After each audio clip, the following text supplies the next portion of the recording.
ராஜாவுக்காக ராஜாவின் அரண்மனையிலே முதல் குறிப்பு ஸ்பெஷல் சர்வீஸ், இரண்டாவது எ ஸ்பெஷல் பர்சனாலிட்டிஸ், மூன்றாவது எ ஸ்பெஷல் கெப்பாசிட்டி. ஆண்டவர் உங்களுக்கென்று ஒரு தனித்தன்மை வைத்திருக்கிறார். ஆனால் ஒரு மகிழ்ச்சியான காரியம் என்னவென்றால் எல்லாருமே ராஜாவின் அரண்மனையிலே. எபேசியர் 4:10, 11, 12 எல்லாருக்கும் ராஜாவின் வேலையை. யார் அந்த ராஜா?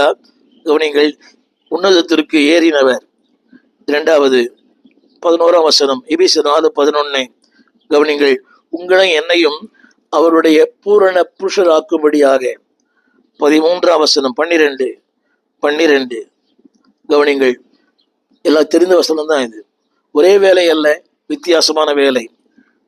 அதில் எழுதப்பட்டிருக்கிறது, சுவிசேஷத்தின் வேலைக்காக பக்தி விருத்தி அடைய சில அப்போஸ்தலராக, சில தீர்க்கதரிசியாக, சிலரை சுவிசேஷகராக, சிலரை மேய்ப்பராக, சிலரை போதகராக. ஏன் தெரியுமா? 4:16, எபேசியர் 4:16. ஒவ்வொருவருக்கும் ஒவ்வொருவர் உதவியாயிருக்க. இன்னைக்கு பிரச்சனை என்னவென்றால், மேய்ப்பர்கள் சுவிசேஷங்களை மதிப்பதில்லை, சுவிசேஷர்கள் மேய்ப்பரை மதிப்பதில்லை, இந்த தீர்க்கதரிசிகள் ஊழியக்காரனை மதிப்பதில்லை, சபையின் போதகரை இன்றைய தீர்க்க மதிப்பதே இல்லை. Because they are familiar. அவளுக்கு 367 கூட்டம், வரவேற்பு, அதுக்கேற்றபடி காணிக்கை. மேய்ப்பன் பாவம். ஒரே திருச்சபையில அதே முகம்தான், அன்று கண்டதும் இன்று காண்பதும் ஒரே நபர்கள், ஒரே கூட்டம், விமர்சனங்கள், ஏளனங்கள், பரியாசங்கள்.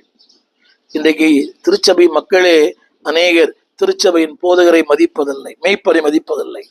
ஒரு சுவிசேஷனை மதிக்கிற அளவுக்கு மேய்ப்பரை மதிப்பதில்லை. ஒரு சுவிசேஷர் வருகிறார் வீட்டுக்கு, பிரபலமானவர், என்ன ஆயத்தம், அவருக்கு என்ன மேனும், அதற்காக வீட்டையே தலைகளாய் மாற்றி விடுகிறார்கள். அவர் சுவிசேஷகர், அவர் பாடல் பாடுகிறவர், அவ்வளவுதான், வீடை தலைகளாய் மாறுகிறது. அந்த மேய்ப்பன் வரும்போது அவர் கதவை தட்டுகிறார். எந்த பாஸ்டர் யோசித்து பாருங்க. தலைகுனிந்து ஒரு ஒரு ஒரு வீட்டுக்கு ஒரு பாஸ்டர் தான் எடுக்கணும், 2-3 பாஸ்டர் தான் ரொம்ப ஆபத்து. அதில் சொல்லப்பட்டிருக்கிறது 4:16 எபேசியர். கவனிங்கள், சரீரம் முழுவதும் அதற்கு உதவியா இருக்க.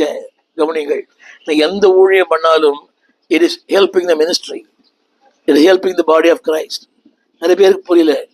நீங்கள் ஒருவேளை இந்த பாடல் ஆன்லைனில் பாட்டு போடலாம், எடிட் பண்ணலாம், ஏதோ ஒரு வேலை திரைக்கு பின்னால் இருக்கலாம். ஆனால் திரும்ப திரும்ப சொல்கிறேன், நீங்கள் திருச்சபைக்கு உதவியாக. அடுத்த ஒரு வார்த்தை எழுதப்பட்டிருக்கிறது,